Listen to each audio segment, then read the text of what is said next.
Hello guys, तो कैसे हैं आप लोग। उम्मीद करते हैं आप लोग स्वस्थ और मस्त होंगे। गाइस अब इसमें हम ऋग वैदिक काल की जो है वैदिक काल की के बाद में जो गाइस है उत्तर वैदिक काल की आर्थिक स्थिति यहाँ से स्टार्ट करेंगे गाइस, क्योंकि वीडियो बहुत ज़्यादा बड़ी हो रही थी तो इस वजह से हमने गाइस उस वीडियो में नहीं कवर किया, लेकिन इसके 2 से 3 4 पार्टों में वैदिक सभ्यता को कंप्लीट कर देंगे। तो आइए देख लेते हैं आर्थिक स्थिति।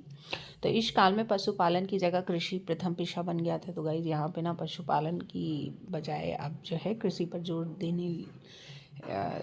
जोर दिया जा रहा था। और सतपथ ब्राह्मण में कृषि से संबंधित चारों क्रियाएं जुताई, बुआई, कटाई और मड़ाई का उल्लेख किया गया है। तो ये सतपथ ब्राह्मण में मिलता है। इस ग्रंथ में विदेह माधव की कथा का भी उल्लेख मिलता है, जिससे यह संकेत मिलता है कि आर्य संपूर्ण गंगा घाटी में कृषि करने लगे थे। इस काल की प्रमुख फसल गेहूं और चावल थी। तो गाइस जो है उत्तर वैदिक काल में जो है गेहूं चावल की मुख्य फसल भी हो गई गाइस। और जो है संपूर्ण जो है आर्य थे वो गंगा घाटी में कृषि करने लगे थे। इस काल में लोहे से बने उपकरण के प्रयोग से कृषि क्षेत्र में क्रांति आ गई। तो गाइस जब लोहे के से बने हल फाल आ गए तो जो है ऑब्वियसली सी बात है कि कृषि में जो है बहुत ज़्यादा उपज होगी। यजुर्वेद में लोहे के लिए श्याम अयस एवं कृष्ण अयस शब्द का प्रयोग हुआ है। तो श्याम मतलब काला होता है और कृष्ण मतलब साफ, मतलब अयस अयस तो मतलब लोहा के लिए प्रयोग हुआ है। लोहे से बने उपकरणों के प्रयोग से कृषि विस्तार के साथ साथ फसलों की संख्या में भी वृद्धि हुई और धान प्रमुख फसल बन गई। तो गाइस जो है लोहे के उपकरण होने लगे, उपकरण तैयार हो गए, तो उससे जो है कृषि क्षेत्र में विस्तार हुआ और जो है लोग जल्दी जल्दी जंगल काट के और कृषि करने लगे और उसमें फसलों में गेहूँ चावल उगाने लगे। तो आइए आगे देखते हैं गाइस। तो गाइज अतरंजी खेड़ा में पहली बार कृषि से संबंधित लौह उपकरण प्राप्त हुआ है। तो अतरंजी खेड़ा से ही गाइज लौह सर्वप्रथम मिला है। उत्तर वैदिक काल में कृषि में विस्तार, शिल्पों में कुशलता, व्यापार एवं वाणिज्य में विस्तार के परिणाम स्वरूप जनसंख्या में वृद्धि हुई। तो ये ऑब्वियसली सी बात है गाइज, क्योंकि जब खाने का होगा तो जनसंख्या में भी वृद्धि होगी। तो सबसे पहले जो है गाइज खाने की सारी व्यवस्थाएं होंगी तो जनसंख्या में वृद्धि होगी ही।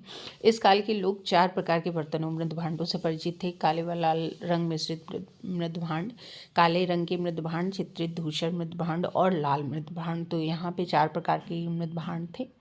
ब्राह्मण ग्रंथों में श्रेष्ठीन का भी उल्लेख मिलता है। श्रेष्ठीन यानी कि श्रेणी का प्रधान व्यापारी होता था। तो गाइस जो है श्रेणी का जो प्रधान होता था वो व्यापारी होता था, तो उसे श्रेष्ठीन कहा जाता था, जो कि ब्राह्मण ग्रंथों में मिला है। निक्ष, शतमान, पाद, कृष्ण, रक्तिका तथा गुज्जा आदि माप की विभिन्न इकाइयाँ थीं। निक्ष जो ऋग्वैदिक काल में स्वर्ण आभूषण था, अब एक मुद्रा माना जाने लगा। तो गाइस जो है यह जो है मुद्राएं हो गई। तो ये माप की भिन्न भिन्न इकाइयाँ थीं। निक्ष, शतमान, पाद, कृष्ण, रक्तिका और गुंजगा। और निक्स जो है गाइज ऋग्वैदिक काल में ना स्वर्ण आभूषण रहते थे, लेकिन अब जो है वर्तमान में मुद्रा माना जाने लगा निक्स को। व्यापार पर्ण द्वारा संपन्न होता था। तो जो है पर्ण होता था तो उसी से व्यापार संपन्न होता था। उत्तर वैदिक काल में मुद्रा का प्रचलन हो चुका था, परंतु सामान्य लेन देन में वस्तु विनिमय का प्रयोग होता था। तो गाइज उत्तर वैदिक काल में ना कि जो है मुद्रा का तो प्रचलन हो चुका था, लेकिन क्या होता था ना कि जो है सामान्य लेन देन, जो घरेलू लेन देन होता था, उसके लिए अभी भी वस्तु विनिमय चल रहा था। निक्ष, शतमान, कृष्णल और पाद मुद्रा के प्रकार थे। तो गाइज ये मुद्रा के प्रकार थे और इन्हीं से जो है इन्हीं से जो है व्यापार होता था। उत्तर वैदिक आर्यों को समुद्र का ज्ञान हो गया था। इस काल के लोग साहित्य में पश्चिमी और पूर्वी दोनों प्रकार के समुद्रों का वर्णन करते हैं। वैदिक ग्रंथों में समुद्र यात्रा की भी चर्चा है, जिससे वाणिज्य एवं व्यापार का संकेत मिलता है। तो गाइस जिन लोगों को समुद्र का ज्ञान हो चुका था, समुद्री लोग देख चुके थे और साहित्य में जो है पश्चिम और पूर्वी दोनों प्रकार के समुद्रों को जो है वर्णन भी किया गया है। वैदिक ग्रंथों में समुद्र की यात्रा की चर्चा भी की गई है, जिससे वाणिज्यिक जो व्यापार होता था तो समुद्र पारीय व्यापार भी होता था गाइस। स्वर्ण एवं लोहे के अतिरिक्त इस युग के आर्य टीन, तांबा, चांदी और सीसा से भी परिचित हो गए थे। तो जो आर्य लोग थे गाइस, तो वह टीन, तांबा और सीसा और लोहे से, स्वर्ण और लोहे से तो पहले से ही परिचित थे, लेकिन उसके बाद में जो है टीन, तांबा, चांदी आदि से भी परिचित हो गए। धातु शिल्प उद्योग बन चुका था। इस युग में धातु गलाने का उद्योग बड़े पैमाने पर होता था। संभवतः तांबे को गलाकर विभिन्न प्रकार के उपकरण एवं वस्तुएं बनाई जाती थी। तो गाइस जो है धातु शिल्प एक तरह का उद्योग व्यापार बन चुका था गाइस, और धातुओं को गला के ना विभिन्न प्रकार की जो है उपकरण और वस्तुएं उनसे तैयार की जाती थी। उत्तर वैदिक काल में वस्त्र निर्माण उद्योग एक प्रमुख उद्योग था। कपास का उल्लेख नहीं मिलता है, ऊन, सज, शन का उल्लेख मिलता है इस काल में। तो गाइस जो है उत्तर वैदिक काल में जो है वस्त्र निर्माण होता था, लेकिन आप जानते होंगे पटसन हम लोगों के यहाँ प्रेजेंट टाइम में उसको बोला जाता है, जो उसको पानी में भिगो के गाइस निकाला जाता है, तो लंबा लंबा रेशा निकलता है, तो उसी को सन बोलते हैं। आजकल जो ग्रामीण क्षेत्र के होंगे तो उनको पता होगा। तो उसी से जो जूट नहीं होता है गाइस, तो उसी से जो है निकाल के कपड़ा ये लोग बनाते थे। सिक्के का अभी भी नियमित प्रचलन आरंभ नहीं हुआ था, मतलब घरेलू कार्य कामों के लिए जो है सिक्के का प्रचलन नहीं हुआ था। अब इसमें महत्वपूर्ण है गाइस, ऋण पूछ लिया जाता है, तो इनकी संख्या 3 थी। पितृ ऋण, ऋषि ऋण, देव ऋण। तो देख लेते हैं। प्रत्येक व्यक्ति को 3 ऋण से छुटकारा पाना होता था। इन ऋणों से छुटकारा पाने पर ही व्यक्ति का जीवन सफल माना जाता था। पितृऋण, संतान उत्पन्न कर व्यक्ति इस ऋण से मुक्त हो जाता था। ऋषि ऋण जो है अपने पुत्र को शिक्षित करके व्यक्ति इस ऋण से मुक्त हो जाता था। देव ऋण, धार्मिक अनुष्ठान एवं यज्ञ कर व्यक्ति इस ऋण से भी मुक्त हो जाता था। तो अब गाइस देखेंगे जो है धार्मिक स्थिति क्या थी उत्तर वैदिक काल की। तो उत्तर वैदिक काल में भी कर्मकांडों का उद्देश्य मूलतः भौतिक सुखों की प्राप्ति थी। तो यहाँ भी गाइस सिर्फ इसलिए कर्मकांड होते थे कि भौतिक सुख जो है हमें मिले, पैसा और जो है धन दौलत, पुत्र पत्नी ये सब मिले, इसी वजह से जो है कर्मकांड का किया जाता था। अब आगे देख लेते हैं गाइस। उत्तर वैदिक काल में गंगा यमुना दो आब आर्य संस्कृति का केंद्र स्थल बन गया। ऐसा अनुमान है कि सारा उत्तर वैदिक साहित्य कुरु पांचालों के दूसरे प्रदेशों में विकसित हुआ। तो गाइस उत्तर वैदिक काल में ना गंगा यमुना के जो दो आप थे, तो एक यहाँ पे जो है आर्य संस्कृति, एक तरह से जो आर्य आए थे उनका आर्य संस्कृति ही यहाँ बन गया। और सारा उत्तर वैदिक साहित्य ना कुरु पांचालों के प्रदेशों से ही विकसित हुआ, क्योंकि पांचाल उस समय बहुत बड़ा राज्य हुआ करता था गाइस। यज्ञ इस संस्कृति का मूल था। तो जो है या जो आर्य संस्कृति थी ना, इसमें यज्ञ बहुत ज़्यादा महत्व था यज्ञ का। यज्ञ के साथ साथ अनेक अनुष्ठान व मंत्र विधियाँ भी प्रचलित हुए। तो गाइस जो है कोई भी चीज़ है तो नेचर बदलता रहता है हमेशा। ऋग वैदिक काल के 2 सबसे बड़े देवता इंद्र एवं अग्नि अब उतने प्रमुख नहीं रहे। इंद्र के स्थान पर प्रजापति सृजन के देवता को सर्वोच्च स्थान माना गया। तो अब गाइस जो है उत्तर वैदिक काल में ना इंद्र एवं अग्नि की जो है प्रमुखता कम हो गई और उनके स्थान पे जो है प्रजापति सृजन के देवता सर्वोच्च स्थान उनको मिल गया। इस काल के 2 अन्य प्रमुख देवता थे, रुद्र पशुओं के देवता व विष्णु लोगों के पालक माने जाते थे। इस काल में वर्ण व्यवस्था कठोर रूप से धारण कर चुकी थी, अतः कुछ वर्णों के अपने अलग से देवता हो गए। तो गाइस आपने पहले देखा वैदिक युग में जो है बहुदेववाद भी नहीं था, एकेश्वरवाद था। अब यहाँ पे जो है अपने अलग अलग देवता यानी कि बहुदेववाद आ गया गाइस। पूषण जो पहले पशुओं के देवता थे अब शूद्रों के देवता हो गए।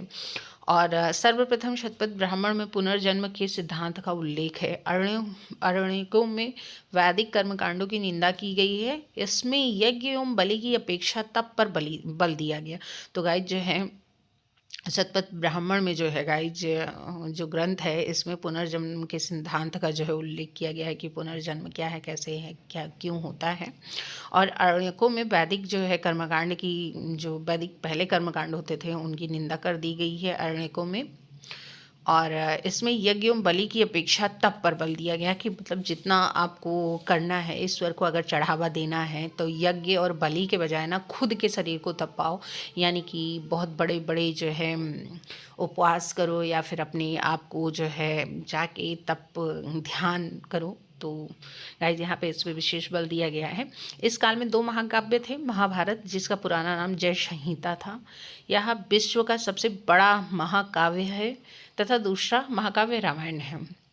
रामायण और महाभारत में उल्लिखित स्थलों की पुरातात्विक पहचान प्रोफेसर बीबी लाल द्वारा की गई है। तो गाइज आपने महाभारत और रामायण में जो बड़े बड़े देश हुआ करते थे, राज्य हुआ करते थे राजाओं के, तो उनका जो है पुरातात्विक साक्ष्य जो है प्रोफेसर बीबी लाल द्वारा जो है प्राप्त की गई है। वैदिक आर्यों और सिंधु घाटी सभ्यता के लोगों की संस्कृति के बीच अंतर देख लेते हैं क्या है गाइज। तो वैदिक में आर्यों की सभ्यता ग्रामीण थी और सिंधु घाटी सभ्यता समझिए नगरीय थी, और जो कि वैदिक युग से पहले सिंधु घाटी सभ्यता थी गाइस। और वैदिक आर्य स्वर्ण चांदी ताम और लोहे से परिचित थे। उल्लेखनीय है कि उत्तर वैदिक काल में लोहे से बने उपकरणों के प्रयोग से कृषि क्षेत्र में क्रांति आ गई। तो वैदिक काल में ना भरपूर मात्रा में गाइस कृषि की गई और सब कुछ एक तरह से कृषि ही था। नए नए आविष्कार कृषि में हो रहे थे क्योंकि लोहा आ गया था।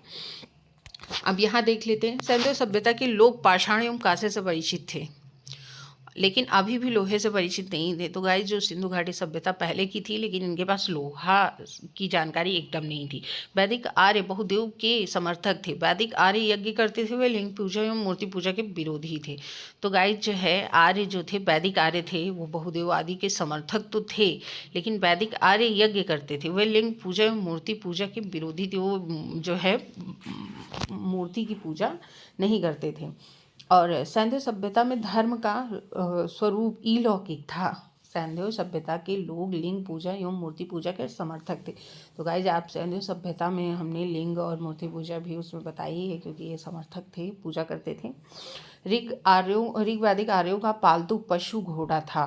ऋग्वैदिक आर्य हाथी और व्याघ्र से परिचित नहीं थे। तो जो है ऋग्वैदिक लोग जो थे तो वो हाथी और व्याघ्र से परिचित नहीं थे, और सिंधु सभ्यता के लोग घोड़े से अपरिचित थे, ये हाथी और व्याघ्र से परिचित थे। अब सोचिए गाइस, वैदिक काल जो है, ऋग्वैदिक काल से पहले सिंधु सभ्यता थी। उस समय जो है लोग घोड़े से अपरिचित थे, घोड़ा नहीं मिला, लेकिन हाथी और व्याघ्र से परिचित थे।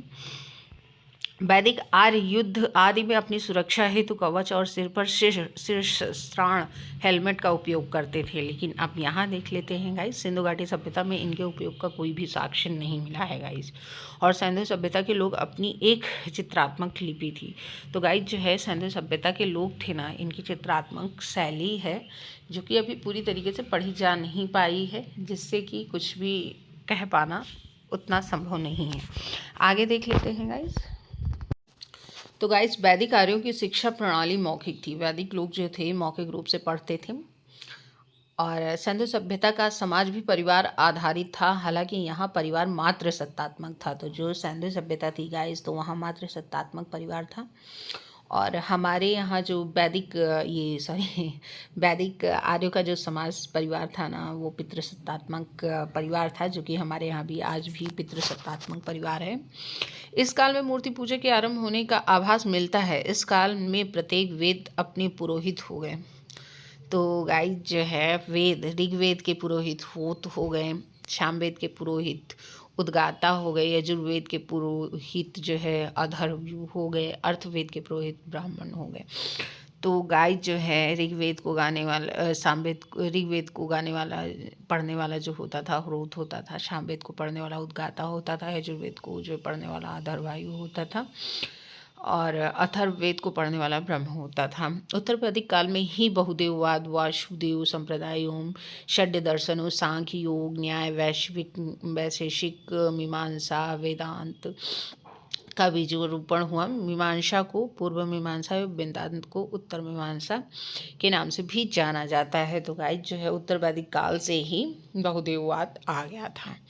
अब इसमें देख लेते हैं प्रमुख दर्शन एवं उनके प्रवर्तक। तो हमारे यहाँ जो है दर्शन देख लेते हैं। तो एक चारवाक दर्शन था, तो उनके प्रवर्तक चारवाक थे। योग दर्शन के पतंजलि यानी कि योग सूत्र उनके प्रवर्तक थे।